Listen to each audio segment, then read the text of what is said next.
buenas tardes, mi raza. Today is Tuesday, October the 31st. Yes, it's Halloween. Can you guess what I'm gonna be? You better hide those puppies. Alright guys, so quería mandar mis saludos like always. So, hi mom. Hi to the nephews. I will see you guys later. My girls, this one is for you guys because it's a scary one. I had two birthdays I wanted to congratulate today. The first one is a long family friend, Nati. That's my best friend's little sister. I met her when she was little. To me, it's amazing to be able to see her now as a mother, because like I said, I met her as a little kid. Y pues yeah, she has two kids. She has a baby she just had a little while back. Y pues she's doing the damn thing, killing it, man. Happy birthday again. I hope that this year brings to you everything you deserve, because you're an awesome person. Lots of wisdom, because that's what we need in life, wisdom. Y pues sigue chingando madres, my little comadre. Another birthday that I wanted to also address and congratulate is my Facebook friend, Enrique Marin. Hello. He's been partying all week, celebrating cakes left and right, but today is his official birthday. So también, I wish you a very happy birthday. As you already know, you are very loved from all the pictures of all your cakes. So I just wish that this new age year for you is everything you've been hoping for. Y pues también, keep chingando madres. He has a gift for me I haven't been able to pick up, but I promise I will see you soon. I really will. It's just that you're out. I don't leave my kids behind. We don't have a sitter. It gets kind of hard. If it's not child activities, I probably will not do it because my kids really suck. They do not stay still. They do not be quiet. I'm pretty sure you remember how that goes with little kids. Anyways, happy birthday to them. Happy birthday to all the brujas. Es Día de las Brujas, you know that. How cool would it have been for it to be my actual birthday today, right? Yeah, I know. Yesterday I did a quick short on Houdini, the magician. He has actually been dead 97 years today. So if you didn't see that quick episode, check it out. It was a trip. I didn't know that. Y pues yes, with it being Halloween today, I will take you straight to the story because it is Halloween related, so why not talk about it today on Halloween, right? Okay guys, so this story goes back, obviously 15 years ago to 2008, and it takes place in Sumner, South Carolina. Alright, it is about a young little boy by the name of Tony Jamero. He used to go by TJ for short. He was the age 12 when all this happened.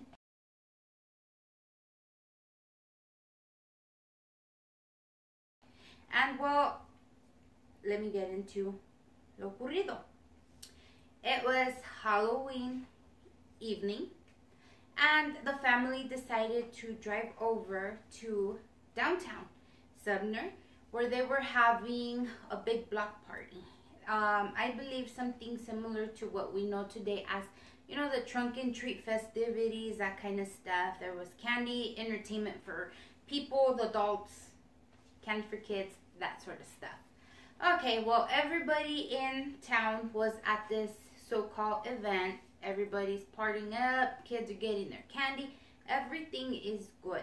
So the family decides, okay, let's end the night and finish knocking on doors, doing, you know, the traditional trick-or-treating. So he said, alright, everybody jumped in the van. It was the mom, a stepdad, it was TJ, and two other kids. So they decided to drive about 3 miles over, donde estaba callado lugar, you know.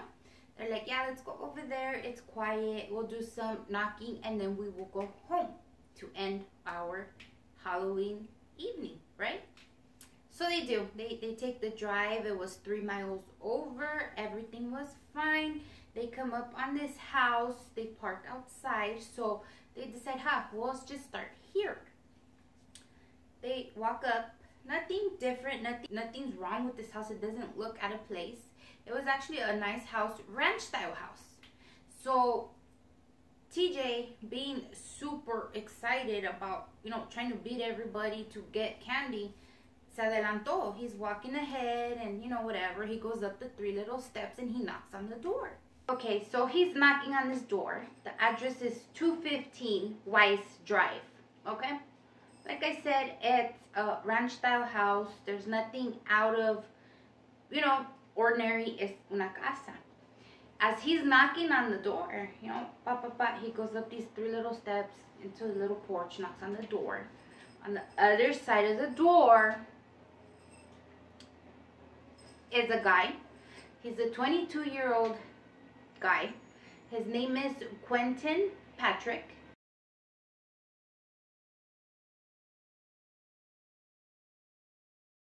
And he has his girlfriend. She's 19. Her name is Erica P. Yeah, I know, P-E-E. And they have 2 young kids. Okay, so as TJ's on the outside of the house knocking on the door, Erica comes to the window and she sees TJ dressed with Ghostface. So I don't know if this couple was on drugs. I don't know if they were high. I don't know if they were paranoid. Her first reaction was to scream about it.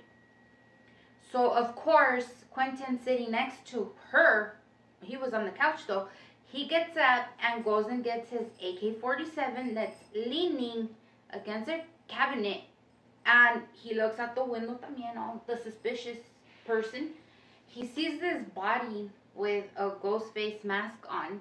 And his first reaction was to start shooting through the window. It's Halloween, guys. What is wrong with you? Yes. Like you guys already know, this AK automatic, it let out 29 rounds within 1 squeeze of the trigger. That's it. Poor little TJ caught 12 of these bullets. The first one's obviously hitting his head. His stepdad was right behind him with a younger little brother. They also got shot, but it wasn't fatal, obviously. So as soon as the shooting stopped, TJ fell off the porch with his lifeless body and fell directly onto a pool of his own blood. Okay, obviously the stepdad and the kids were yelling, oh my God, because the mom was in the van at the end of the driveway with the youngest sibling. Quentin opened the door and he realized it was a kid. So he yells, oh no, like what have I done? But he has Erica with them, they're 2 kids, they jump into their car and they just take off, they speed away like they're gone. Neighbors, somebody calls the police department, everything. They come in, they start, checking out what's going on. The detectives, they see the dad over the little boy, he's dead. The kid, the stepbrother and the dad are both wounded. So the police calls the paramedics, the ambulance to come pick them up. They take them to the hospital to get treated for their wounds. But the weird part was that Quentin comes back to the scene and he turns himself in. He says, you know what? I didn't know it was a kid. Okay. Right away, the police arrests him. They take him over to the Sumner police station.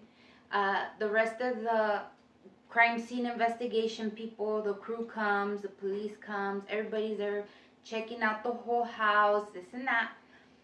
Somehow they find out that Erica, the girlfriend, is next door at a neighbor's house. So they take her in as well for questioning. Un desmadre y medio, guys. You can just imagine the frantic moments that were happening here with TJ's mom, the dad being shot, the poor baby on the floor dead. Like, wow, right? Okay, so while they're interrogating Quentin, he's like sad about it. He is. He's like, you know what? I didn't know it was a kid. I honestly thought that it was a grown person. I've been robbed before. I thought maybe I was going to be robbed again. He then even admitted, he's like, I thought it was a drug dealer that was coming back to get us. That's why my first reaction was to just shoot at the door. Like, I was like scared, you know? So he's like, I can't even believe what I just did. Like, why is this kid even out so late? You know, I looked out the window and I just seen a big body with a mask. I didn't imagine there was a child in that costume. With his long rap sheet, longer than a CVS receipt, the cops were just like, nah, you're washed up, you're done. Like, you're done. They got him with 2 counts of assault, battery with intent to kill, a bunch of drug charges because they found a bunch of drugs in the house, and all the gun charges too, because he didn't only have that AK-47. I'm assuming they found way more stuff in his house. Once again, he had a big rap sheet priors, so yeah, okay. Now, like I mentioned, they picked up Erica as well. They're interrogating her también, and you know, same story. Like, I guess they were just paranoid ass people up to no good. So she got charged with obstruction of justice, trying to help cover a crime, and for fleeing the scene. So they gave her time too. I don't know how much because I couldn't find it. Everything was mainly about TJ and Quentin. But yeah, they charged her as well. So yeah, in 2013, so this was 8, 9, 10, 11, 12, 13, 5 years later, once Quentin actually hit court and seen the judge, he pled guilty. He said, yeah, you know, I did it. They gave him 30 years for that murder. And on top of that, I guess the gang unit and everything else, guns and this and that. Federal court gave him an additional 16 years just on the gun charges alone.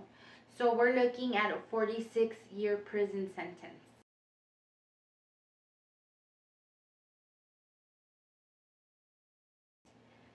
Although it sounds good, come on, that was somebody's brother, somebody's son. You know, that is horrible. The type of kid that TJ was, he was super helpful. Always asking his mom, what can I help you with? He would do like the classes. He was good at school. He was even taking math tutoring before classes started. The dad talks about how he knew he would graduate. They were looking forward to seeing the kind of man he was gonna be. So yeah, 46 years, although it's a lot, you know, he took his life and he took it right back. It's still not fair enough, you know? He would have been 27 years old if he was alive today. What kind of man would he have been? We never know. You knew him as a young man. Who knows? What ifs, you know? It's so heartbreaking. As a mother, I cannot even imagine the pain. And yeah, this is horrible. You know, a child holiday turned into his death day, which is even, oh my god, that's just worse on top of it, right? TJ is actually buried, ironically, right across the street at a cemetery from where everything took place on Weiss Street, which is sad. Like, wow, you know.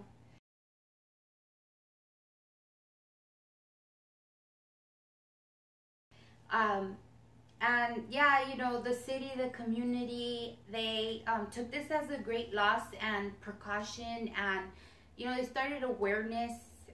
A lot of trunk and treats started happening due to this whole situation where they didn't want nothing like this to repeat itself. You know, they want a safe environment for their kids. Like, who doesn't? So yeah, I guess the following year they started with a small like a trunk and treat little event. And as the years progressed, you know, a lot of people started coming to this event. In 2018, they marked over 1,000 guests that came to attend this trunk and treat in memory of TJ. So that was, you know, something wonderful in that sense that they're there to honor his memory. This was a boy, you know, this was a little boy. Regardless of his body size, he was a child, and this was so tragic in so many ways. And well, that is what I have for you guys. I hope you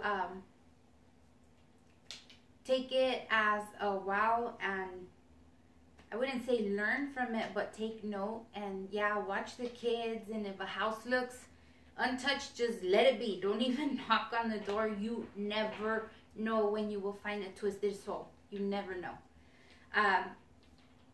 The pictures that I'm showing, that I showed, they are not mine. The one with TJ's grave, that one is from findagrave.com, and the other ones are from NBCnews.com. So I do not own the rights to it. I'm just showing you guys so you know what I am talking about. That's what I have for you guys today. So take note of it, please, because the devil never sleeps, like I always say. If you are a child, please be near your parents at all times tonight. You never know who or what is out to try to get you. If you are the adult, please keep your kid within eyesight all night, guys. Because again, you never know what can happen with a blink of an eye. You got it from me, guys. La Comadre B. Que se la pasen muy bonito y gracias por sus momentos conmigo. See you guys later. Los adoro. Bye.